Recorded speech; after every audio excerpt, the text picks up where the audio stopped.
All right, you guys, come along with me as we figure out and diag this 2000 F350 and figure out why it is lacking power. All right, guys, let's go.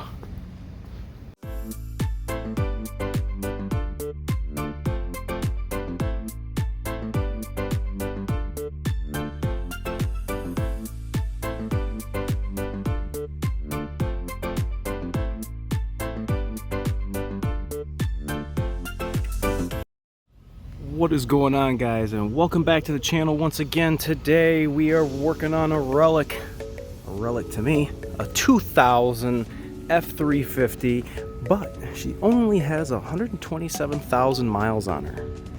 For the most part, the body looks pretty clean.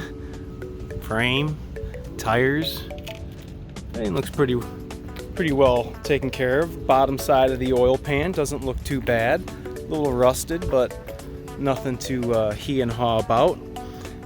Got some 6 faux mirrors on it. But this was brought to me for the complaint of having no power, and we are going to go over that today. Alright, we're going to drive this thing into the shop, and I want you guys to hear the audible noise that I am observing once I pull this in. Now right now you guys can verify that that's normal sounding 7.3. I hope you guys don't get wind noise, but let me see if you guys can pick up the other sound that I'm hearing.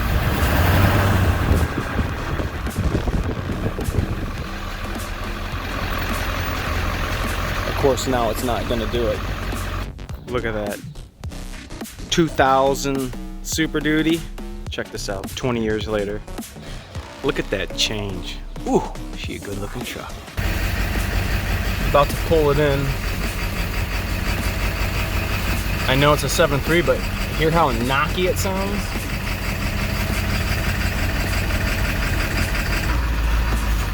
Look at our ICP right now at idle. We were just at 3,000 PSI. Look at that. I would venture to say that our IPR is probably sticking, because there's no way that our injection pressure should be looking like that. Let's get it pulled in and we'll pull some codes so that we all can be on the same page. Alright, the old codes we got on this girl here is, what about this on-demand code? We know about what our on-demand codes mean, and it says right there IPR circuit, but it also set these are the DTCs. We had some low battery power, injector control, pressure peak delta test fault. This one can be a tricky code. You may have a restriction in the fuel tank. I have been burned myself by that DTC, so make sure you check that out. With this DTC and this together, I'm almost going to bet that this 1283 is also setting this 1211, this 1280. I had the ICP sensor disconnected. Excessive injector pressure, that is definitely going to be that 3,000 PSI that you saw us hit, which it's not going to be live because the key's off. Well, let's come around here to the front. This is what we're contending with. Looks like we got a different fuel filter cap under here. But let's look at the IPR connector. Okay, there she is, right there. Looks like somebody's actually put a pigtail on it, but the problem is still here. So let's go ahead and get this IPR valve out. I'm not really going to go through any diagnostics for this one. It's more going to be just remove it, and I'm going to look at the valve. I got a new one over here, and going to go with the gut here. So let's get this thing removed. There's the IPR valve for your 7.3. Look at that old part number, F810. Ooh, she a relic. All right, so we got a 19 mil nut. There's an international number for you. And then our little solenoid cap's gonna slide off.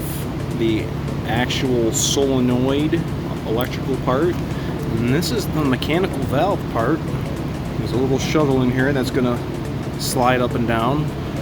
But the biggest question is, what size is that nut? And we're gonna see if we can match this up. Looks a little big. This is a 30 mil. Let me see if I have a 27. Just kidding, 29. And 29 fits in there pretty well. Definitely a small area to get the 1/2-inch drive components in, but I'm going to show you guys what I do.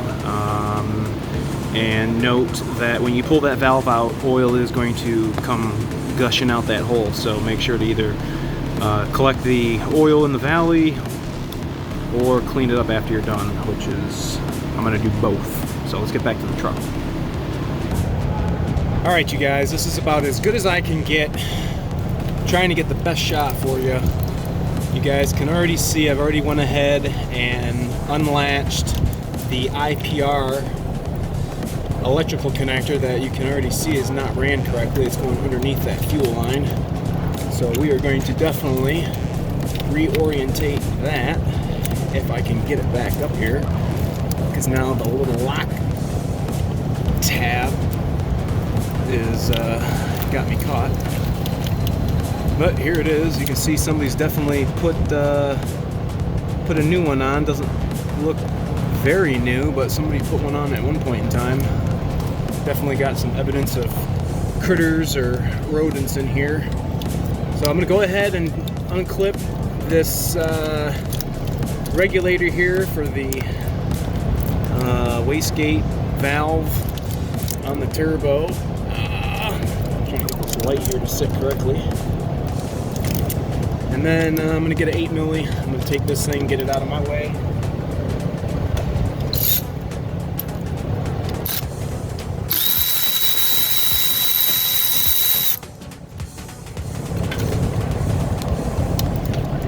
Get the bolt out.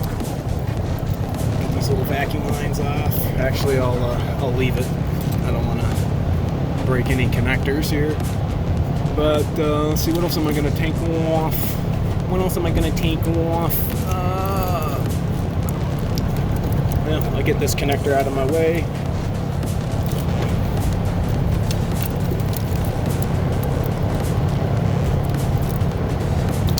Okay. Just tuck that down out of my swinging room for that 1/2-inch ratchet. Maybe take this whiff sensor one off, get a little more room. Okay, so I said 19 milli to take that nut off the end of the IPR valve.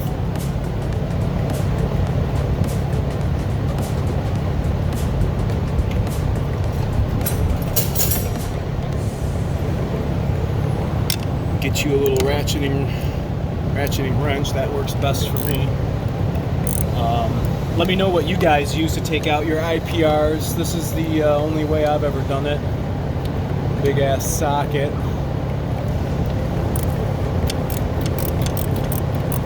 This part's no big deal. Can you guys even see that? Oh yeah, you can. Go ahead and spin that nut off just like you saw me do on my toolbox. Remember, try not to drop it. Gotta get this stuff back to the customer. Okay. Here's our little really thin nut. And then remember the hat. That boy's sliding off. Oh, and I dropped it. I also noticed somebody did not clip their fuel line in for their water drain. Things just been flopping here. So hopefully they ain't been making a mess. Okay, and then get this solenoid. Now this thing doesn't want to spin. Could be a little stuck. Okay, there we go, I just broke it free. Definitely hung up on some corrosion or something. Okay. Take a look at this thing. It's alright. Pin's alright. Just dirty. Alright, so this is the sucky part.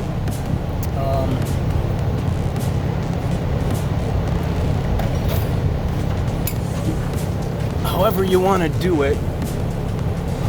If you want to put the socket down first or put it down as a together, I like to put it on by itself first, and then I just get my 1/2 inch, make sure I'm going the right way first. I try to match this thing up.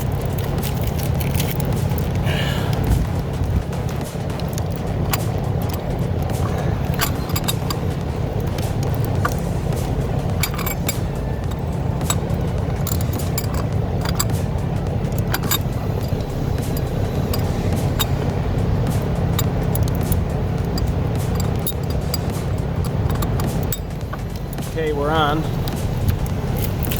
Now I'm just gonna bust it loose. Oh, she's tight.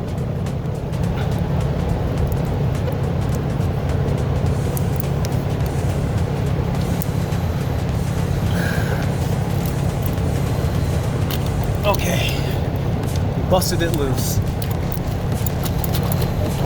Oops.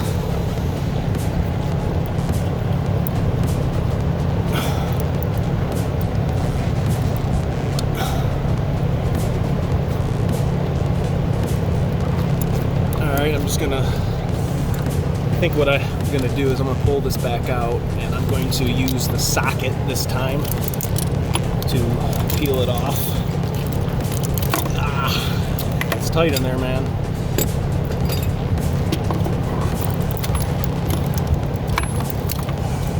Hopefully I'll have enough strength to twist it. Okay, she's coming out, all 100%. Okay. I don't need the socket anymore. Set that aside. Now, remember what I told you, oil's gonna start draining from here immediately. So there is definitely some critter nests in here, so that's gonna soak up some of the oil, and then I will collect the rest. Actually, you know what I'm gonna do? I'm gonna grab the new valve and I'm gonna swap it in really quick so I can lose the minimal of oil.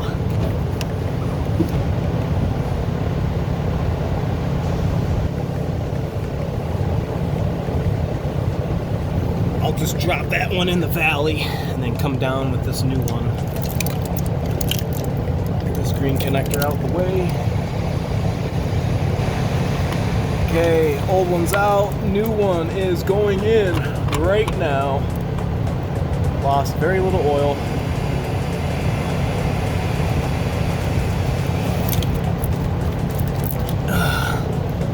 Here's the valve. Disregard these fibers, but it's definitely gummy. I don't know how well they're maintaining this thing, but I would hope with the given mileage they are maintaining it. All right, let me go ahead and pop this socket back on. I'm gonna spin it all the way as far as I can with my hand.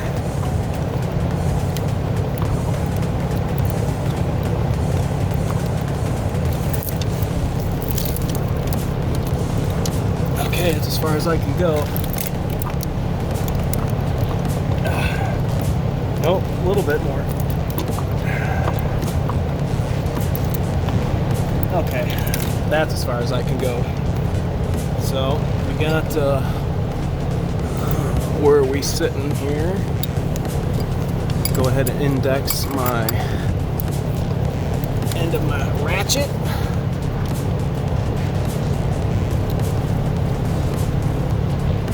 And I'm just going to tighten it just like I removed it. Okay, she tight. Okay, let's get the new. Okay, got the new solenoid. Now remember, when you slide this on, re-index it so you can get to the electrical connector correctly. Slides right on, and then And don't forget your little solenoid hat. That slides on. And then you got one more thing, and that's that little castellated nut, sorta. And that just lefty-loosey, righty-tighty.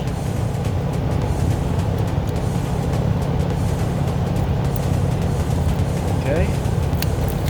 Solenoid's orientated correctly. Got my 19 milli.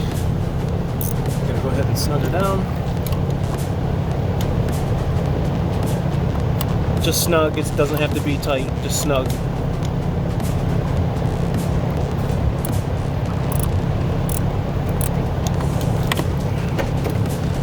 Alright, now let's just go ahead and plug in all of our stuff that we removed. We plug that in.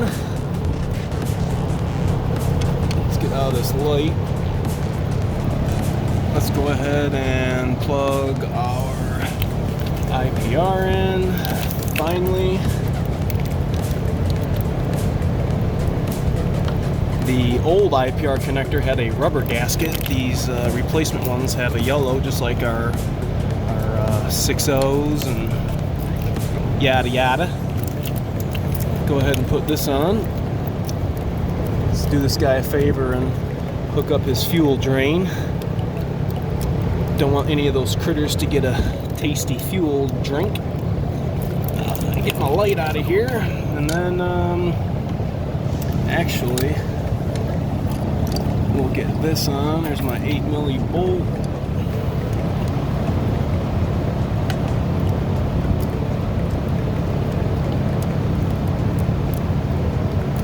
And my ratchito.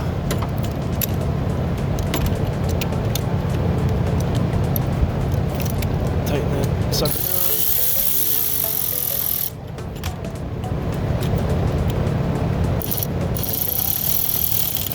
Okay, and then where's our little green connector? Where's she at? Where's she at? Here she is. Hook our little green connector. Alright, so now my light's flashing on me. Let's go back to the computer. Now, we did have oil drain out, so we might have a little longer of a crank because of the oil that's missing. But once we crank it, low pressure oil pump is going to pump it up into our reservoir. That's going to feed our pump, and then that's going to go to our injectors, and she's going to start. So let's check it out. I think the batteries might give me a problem here. Oh, check that out. Let's log in here, shall we? Keys on. And hopefully we're going to have enough juice to start this turd. She cranks slow on the lot. Alright, let's watch our ICP and IPR.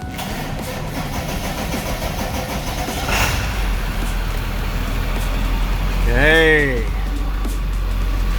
Now that sounds a little normal. That looks a little normal. What do you guys think, huh? Remember what that was reading? That was stuck at like 4.2%. The PCM saw that we were at 3,000 some PSI, and it inherently wanted to control electrically the IPR valve to 4%, which would bring down our ICP. Our ICP did not come down, so that's why we set this code right here. Nope, this 1282. Yeah, look at that. So we set that code when we had ICP way over what it should be for a calibrated threshold. I don't know what that threshold is, but nonetheless, the IPR is what fixed it. Please tell me in the comment section below if anybody's ever had to replace their IPR for this same kind of concern. I'm going to make a link in the description to my other 7.3 IPR video so that it can get as much love as hopefully this one is going to. Drop me a like, hit that sub button, and I'll catch you guys next Friday. 7.3 repairs out.